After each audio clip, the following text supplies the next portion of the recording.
कि इस चुनावी सभा में हमारे बीच में हमारे लोकप्रिय प्रत्याशी करण सिंह जी चड़ा साहब, जोधपुर के उप जिला प्रमुख विक्रम सिंह जी, राणा राम जी, रेशमा राम जी, रूपा राम जी, देसाणे साहब, सरपंच साहब हरभजन जी, नारायण जी, प्रहलाद जी, जोशी जी, माड़वा जाओ तो मेजबान, गोमड़ जाओ तो मेजबान, हर जगह मेजबान ही होते और लवा जाओ तो ही मेजबान।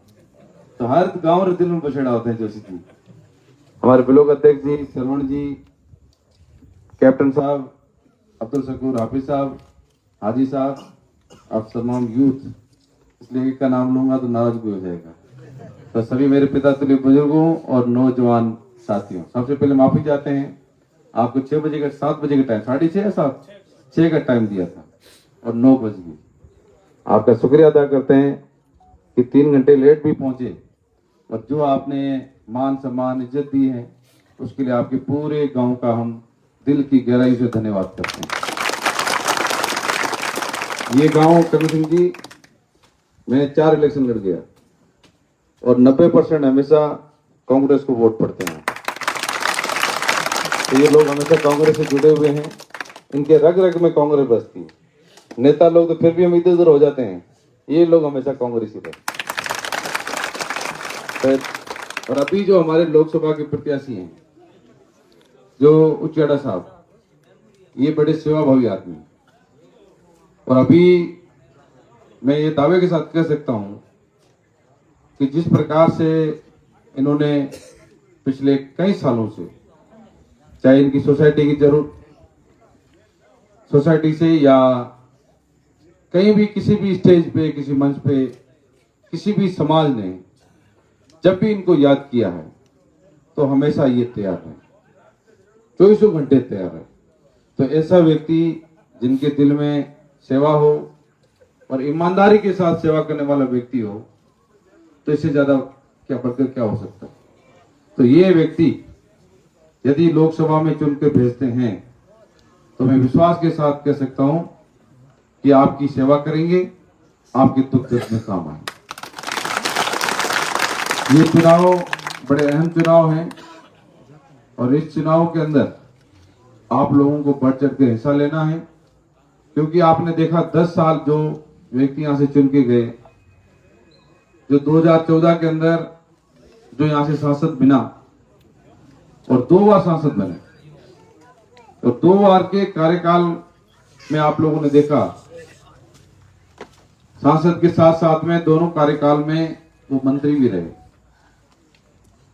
पूरे जोधपुर लोकसभा में आप 10 साल के अंदर कोई भी एक ऐसा काम बता दो जिन्होंने जोधपुर लोकसभा में किया। लोगों को उम्मीदें थी कि भाई इनकी सरकार है देश के अंदर, ये हमारे मंत्री भी हैं तो ये हमारे लिए कुछ करेंगे। जो अपने मुंह से बातें कह के गए थे वो एक भी बात उन्होंने पूरी नहीं की।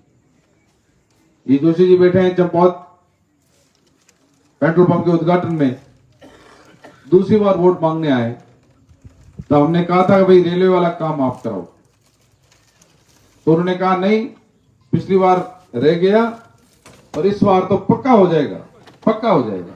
तो चलो भाई, 5 साल तो वो चले गए और ये 5 साल भी निकल गए, आज तक वो बाईपास का कोई अता पता नहीं। एक भला आदमी था व्यास जी, उसने वो 2019 की कटिंग बताई उनको कि भाई ये अखबार जो है, इस अखबार में लिखा हुआ है आपने 2019 में कहा था।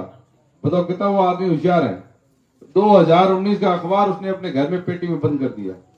मतलब 5 साल इंतजार कर लिया कि काम हो गया तो धन्यवाद दे दूंगा और नहीं हुआ तो भरी बाजार में उसका जो आईना भी दिखाऊंगा। और वास्तव में उसने काम नहीं किया तो पूरी बाजार के अंदर उसने आईना दिखाया कि ये 2019 का आपके वादा के क्या हुआ।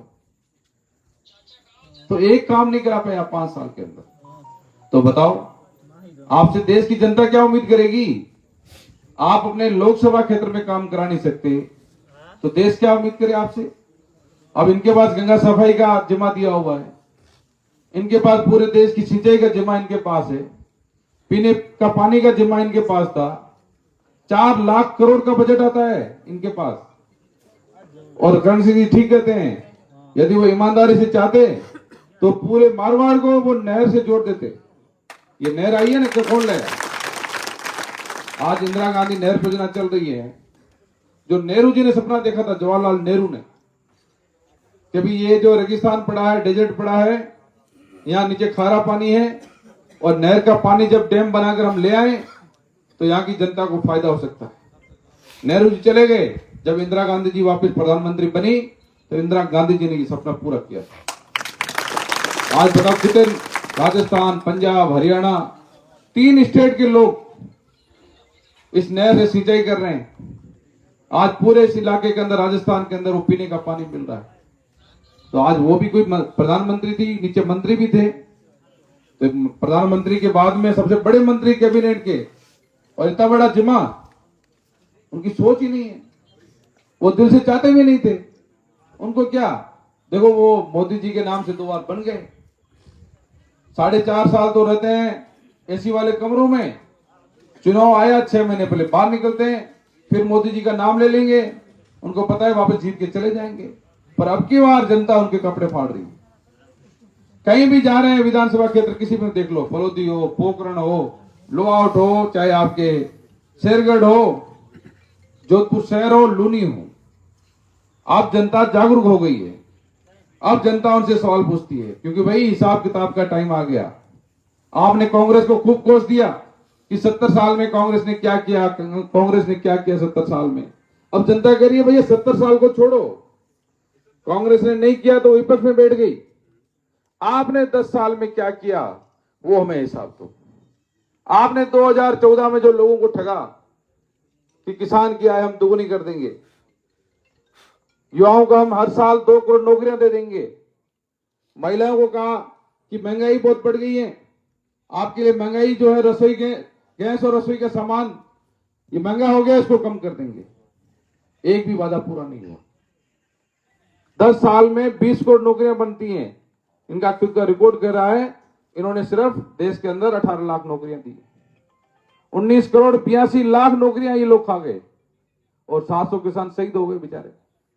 आज तक कोई भी मंत्री उनके परिवार के लोगों को पूछने नहीं गया। मदद की दूर बात है, किसी ने नहीं पूछा भाई उनका परिवार कैसा है। तो ये तमाम मुद्दे हैं। लोकतंत्र में जनता माई बाप है।